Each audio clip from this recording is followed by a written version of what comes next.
Խոնարհվելով հանուն հայրենիքի, հանուն ինքնիշխան պետության իրենց կյանքը զոհած մեր բոլոր եղբայրների ու քույրերի հիշատակի առաջ շնորհավորում եմ բոլորի Սահմանադրության օրվա հուլիսի 5-ի առիթով, ասվում է վարչապետի պաշտոնակատար Նիկոլ Փաշինյանի ուղերձում։ Սա վճռական արձանագրում է Հայաստանի դեմ Արցախում Ռուսաստանի ու Թուրքիայի ահաբեկչական պատերազմում ընկած մեր հերոսների սխրանքի իմաստավորման համար։ Պետք է հուսալ, որ նոյեմբերի 9-ից հետո Հայաստանում ընդդիմության ռուսական հատվածի ու ԶԼՄ-ների սկիզբ դրած ողբն ու կապիտուլանտական հիստերիան, որի նպատակը հանրության շրջանում հուսալքության տարածումն էր Ռուսաստանի ու Թուրքիայի ծրագրերին դիմադրությունը բացառելու համար եւ կառավարության խամաճիկային գործունեությունն իրենց տեղը զիջում են թեկուզ ուշացումով իրավիճակի իմաստավորմանը։ Նոյեմբերի 9-ը կապիտուլացիա չէր, այլ ժամանակավոր նահանջ ոչ լեգիտիմ եռակողմ կոչված հայտարարության տեսքով։ Կապիտուլացիան կամ ինչպես Նիկոլ Փաշինյանն էր մի առիթով արտահայտվել սողացող գործընթացը փորձում է պարտադրել Մոսկվա-Բաքու-Անկարա եռյակը, այսպես կոչված դեմարկացիոն ու խաղաղության պայմանագրերի տեսքով։ Անելով վճռական արձանագրում հանուն հայրենիքի, հանուն ինքնիշխան պետության մեր զոհված եղբայրների ու քույրերի մասին, Նիկոլ Փաշինյանը պետք է անի տրամաբանական հաջորդ քայլը, չստորագրի այն փաստաթղթերը, որոնք ուղղված են Հայաստանի Հանրապետության ինքնիշխանության դեմ։ Դա նրա սահմանադրական պարտավորությունն է որպես երկրի ղեկավար։ Դա նրա պարտավորությունն է հանուն ինքնիշխան պետության զոհվածների,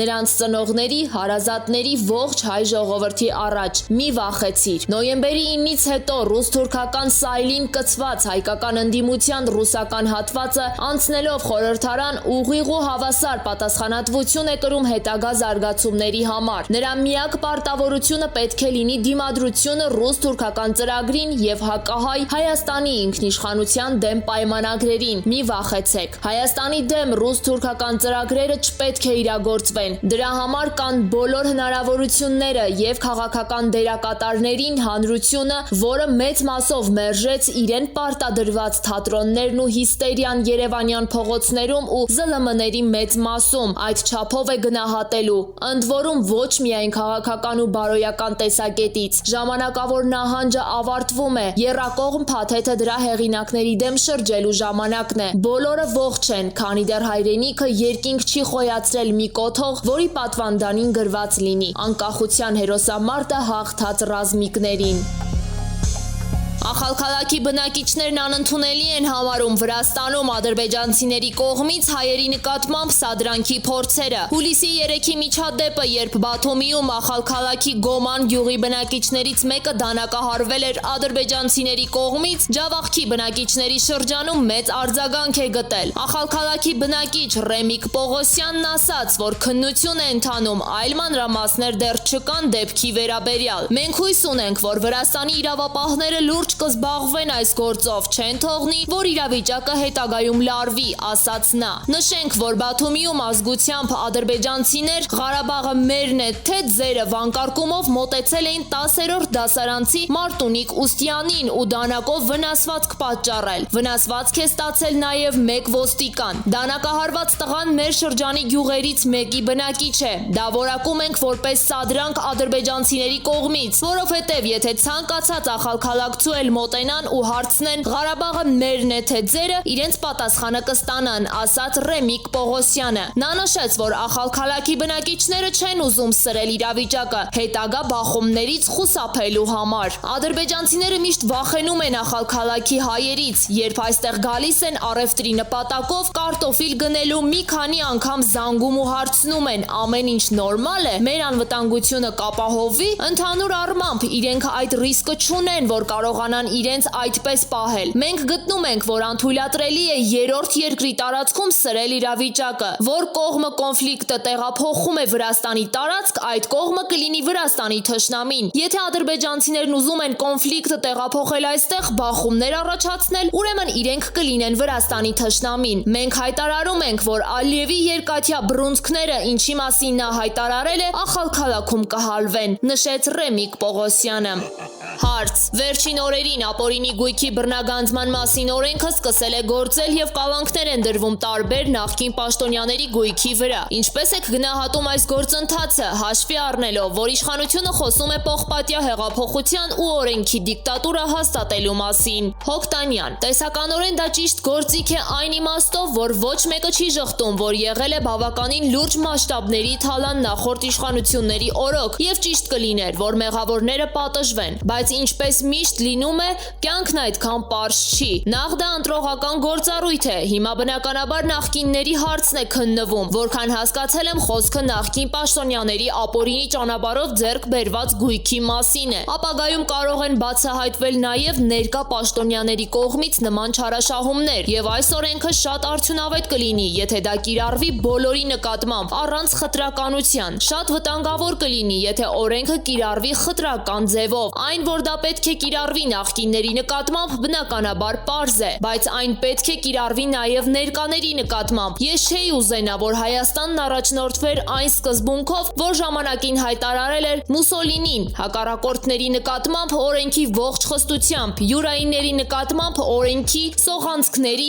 մեղմացուցիչ հանգամանքների կիրառմամբ։ Դա պետք է կիրառվի համատարած, եթե դա կիրառվի նախկինների նկատմամբ ու հետո ի հայտ գան փաստեր, որոնք կապացուցեն, որ որոշ ներկաների մոտ էլ այդպիսի խնդիրներ կան, սա շատ վատ հետևանքներ կունենա։ Դրան կտրվի արդեն քաղաքական աստառ, նշելով, որ ներկաները փորձում են նախկիններին քաղաքականապես ու տնտեսապես ոչնչացնել։ Բնական է, որ եթե ապօրինի ճանապարհով է գույքը ձեռք բերվել, դա պետք է արվի, բայց կոռուպցիայի դեմ պայքարը ավարտվում է այնտեղ, երբ դա խտրական է կիրառվում։ Երկրորդ խնդիրն այն է, թե ինչ հետևանքներ դա կունենա ներդրումների ներգրավման առումով։ Ի վերջո պետք է առաջ նայել, ոչ թե հետ, իսկ ոչ մեկի համար գաղտնիք չէ, որ մենք ունենք ներդրումների լուրջ խնդիր։ Ներդրումներ Հայաստան շատ չեն գալիս ու հիմա արդյոք դա կնպաստի ներդրումների ներգրավմանը, թե ոչ։ Սա ինձ համար խնդիրների խնդիրն է։ Կա արդյոք այնպիսի մեխանիզմ, որը մի կողմից հնարավորություն կտա եւ այդ ապօրինի գույքի հարցերը լուծել, միաժամանակ խթանել ներդրումները, թե դրանք իրար կխանգարեն։ Կան նաեւ այլ մոտեցումներ, այլ օրինակներ։ Նույն հարևան Վրաստանում պայման է դրվել, որ թալանված միջոցները վերադարձվեն ներդրումների տեսքով։ Մենք ունենք մի ոչ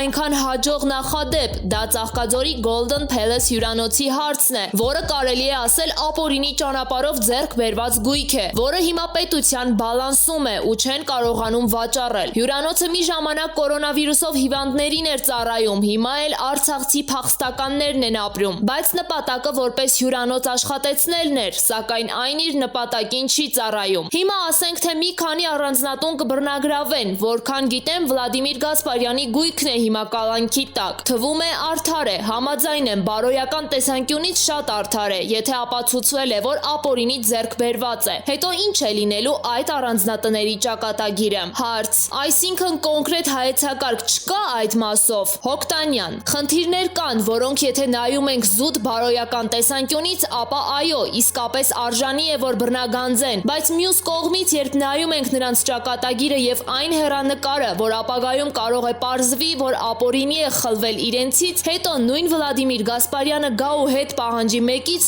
ով դա գնել է։ Մյուս կողմից ով կփորձի գնել, ինչպես հիմա Golden Palace-ը, ոչ ոք չի գնում։ Այդպիսի խնդիրներ կան, որոնք պահանջում են լուծում։ Միգուցե Ամերիկայի պես հարուստ ու հզոր երկիրը, եթե նման մեխանիզմ կիրառի, որևէ վնաս չի կրի երկրի տնտեսությունը, որովհետև երկիրը մեծ է։ Հատուկենտ այդպիսի դեպքեր կարող են լինել։ Նման դեպքում ամերիկացի հասարակությունը չի վրդովվի, որովհետև կհամարի, որ ապօրինի էր, բռնագանձել են, ըմբռնումով կմոտենան բոլորը։ Իսկ մի պահ պատկերացրեք, թե ինչպես կմտածեն Հայաստանում։ Ինձ թվում է Հայաստանում կասեն, իբր իրենք նույնը չեն անում, կամ կասեն ինչու են հենց մենակ նրանց բռնել։ Օրինակ, կան նախկիններից մարդիկ, որոնք հիմա ներկաների հետ լավ էլ լեզու են գտել ու կարծես դարձել են ներկա։ Նույնիսկ հին նախկիններ կան, նախկինների նախկիններ, որ հիմա դարձել են նորեր։ Հիմա մարդկանց մոտ հարց կառաջանա, այդ նախկինների նախկիններին կամ նորերին, կամ նախկինները, որ նորացել են, նրանց ապօրինի գույք չունեին, սա է խնդիրը լինելու։ Կրկնեմ, տեսականորեն ճիշտ գործիք է, բայց որտեղ, ինչպես եւ որտեղ է այն կիրառվելու, սա է խնդիրը։ Հարց. Նիկոլ Փաշինյանն այսօր գլխավոր դատախազությունում հայտարարել է, որ ապօրինի ծագում ունեցող գույքի բռնագանձման ինստիտուտը սկսել է գործել, բայց նաեւ նշել էր, որ պիտի կարողանան արդարության ճանապարհներով քայլել, որպեսզի վրեժխնդրության տրամաբանություն չգործի, այլ գործի օրինականության տրամաբանությունը։ Հոկտանյան. Դրանք ինձ համար խոսքեր են, ինչ է դա նշանակում։ Բնական է, որ այդ ամենը պետք է օրինական ձևով արվի։ Բնական է, որ այդ դատախազները, որոնք աշխատում են այդ վարչությունում, հո չեն ասելու նոր իշխանություններն ուզում են վրեժ լուծել։ Դրա համար մենք սա անում ենք։ Բնականաբար ամեն ինչ օրենքով է լինելու։ Հարցը դա չի, այլ այն, թե որքանով այդ օրենքի կիրառումն ընտրովի կլինի։ Կարելի է շատ հստակ, ճշգրիտ կերպով կիրառել օրենքը, բայց նախկիների նկատմամբ, որոնք չնորացան։ Ես կուզեի, որ Նիկոլ Փաշինյանն ասեր, որ անկախ նրանից, ովքեր են ապօրինի ճանապարհով գույք ձեռք բերել, նրանք բոլորը պետք է անխտիր պատժվեն։ Ինձ համար կարևորը դա է, որ չստացվի այնպես, որ խտրական է կիրառվում։ Դուք հիշում եք, որ 2017-ին հայտնվեցին մարդիկ, որոնք բացահայտեցին ՍԱՍ-ի արտակի հայտնի ժողովը։ Շատերին թվում էր, որ դա պատահականություն էր, բայց դա պատահականություն չէր։ Հիմա այդ նույն վկաները կարող են նաև բացահայտումներ անել նորացած նախկինների գույքի վերաբերյալ։ Ինչ կլինի այդ դեպքում, օրենքի ողջ խստությամբ, թե օրենքի մեղմացուցիչ հանգամանքներով։ Սա է խնդիրը։